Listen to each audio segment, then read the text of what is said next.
अस्सलाम वालेकुम मुफ्ती साहब, आपसे कुछ सवाल थे बिजनेस रिलेटेड कि जैसे हमारे मजहब में है ज़कात का अदायगी, तो वैसे हम बिजनेस के क्योंकि बिजनेस में लेन देन होता है, पैसों का लेन देन होता है और फिर ऐसे क्रैश क्रंच के मौके पर तो हम ज़कात की अदायगी कैसे करें, उसके क्या तरीके हैं, तो आप उस पर मुख्तसर थोड़ी रहनुमाई कर देते तो। वालेकुम अस्सलाम वरहमतुल्लाह। भाई इरशाद, आप शायद ये पूछना चाह रहे हैं कि कारोबारी ज़माने में जब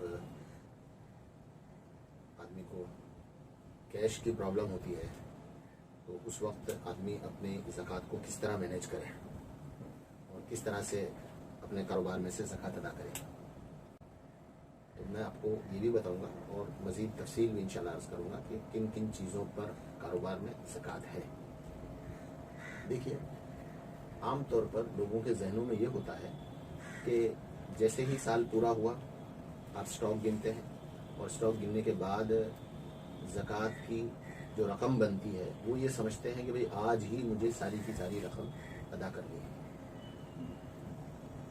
तो उसूलन ऐसा ज़रूरी नहीं है। मिसाल के तौर पर किसी आदमी का साल यकुम शव्वाल को अगर पूरा होता है इस्लामी महीने के एतबार से और उसने यकुम शव्वाल को अपना स्टॉक लिया, किन किन चीज़ों पर ज़कात है तो वो भी साथ ही साथ में जोड़ता चलो। कंपनी के पास जो कैश है, ठीक है, उस पर ज़कात है। कंपनी के पास जो माल है जिसमें रफ माल भी शामिल है और जो रेडी स्टॉक है वो भी शामिल है। कंपनी को जिन लोगों से पैसे वसूल करने हैं, जिनको माल बेचा हुआ है और बेचकर उनका बिल बन गया है, उनको उनसे पैसे लेने हैं हमें, तो रेडी स्टॉक, रफ स्टॉक और हमारे पास जो कैश पड़ा है वो, और जो हमारे रिसीवेबल्स हैं, जो पैसे हमको बाजार से लेने हैं, इन सबको आप एक जगह जोड़ दीजिए। और उसके बाद जो पैसे आपको चुकाने हैं, लोगों की सैलरी अगर आपके जिम्मे बाकी है तो वो आप माइनस कर दीजिए। जो कच्चा माल आपने बाजार से खरीदा है उसके जो पैसे आपको चुकाने हैं वो आप उसमें से माइनस कर दीजिए। माइनस करने के बाद जो सम आता है उस सम का 2.5% जो है आपको ज़कात देनी है। फॉर एग्जाम्पल, उसका जो 2.5% आया वो एक बड़ी अमाउंट आ गई और वो उतनी बड़ी अमाउंट जो है वो आपको लोगों के की तनख्वाह, उनकी और कंपनी के अखराजात और कंपनी की जो ज़रूरियात हैं वो अदा करने के बाद कुछ बचता नहीं है कि आप उसको आप ज़कात में पैसा अदा कर सको। तो उसका तरीका यह है कि आपने स्टॉक ले लिया और सब कुछ गिन गिना कर जो ज़कात की अमाउंट बनती है उस ज़कात की अमाउंट को आप जो है कंपनी पर एक लायबिलिटी के तौर पर लिख लो कि ये कंपनी पर लायबिलिटी है, और उस कंपनी की लायबिलिटी को 11 महीनों पर बांट दो।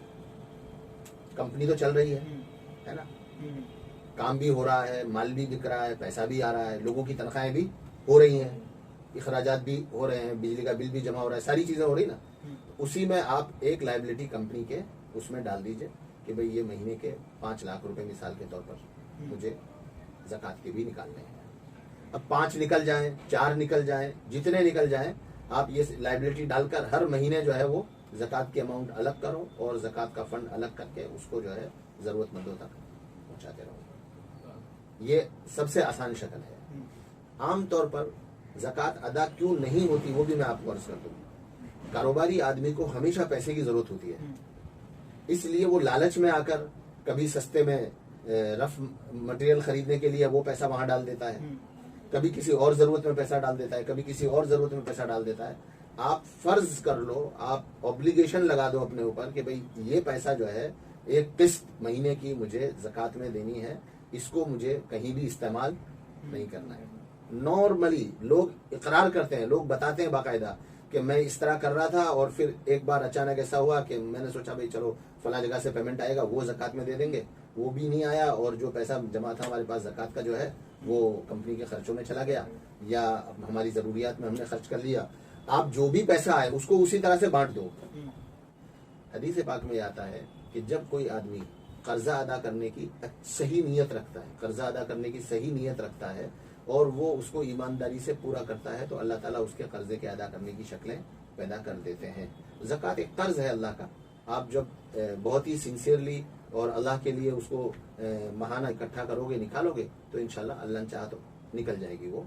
और किसी महीने में कम निकली तो किसी महीने में इंशाल्लाह ज़्यादा भी निकल जाएगी। इस तरह से आप अपनी ज़कात की पूरी अमाउंट को 11 महीनों में थोड़ी थोड़ी करके दे दीजिए। और उसके खर्च करने के जो मसरफ है, कहाँ कहाँ खर्च करने, उसको भी डिफाइन कर लो, ताकि इधर पैसा आए, उधर आप उसको अगले दिन डिस्पोज कर दो और ज़रूरतमंदों को पहुँचा दो। आई बात समझ में?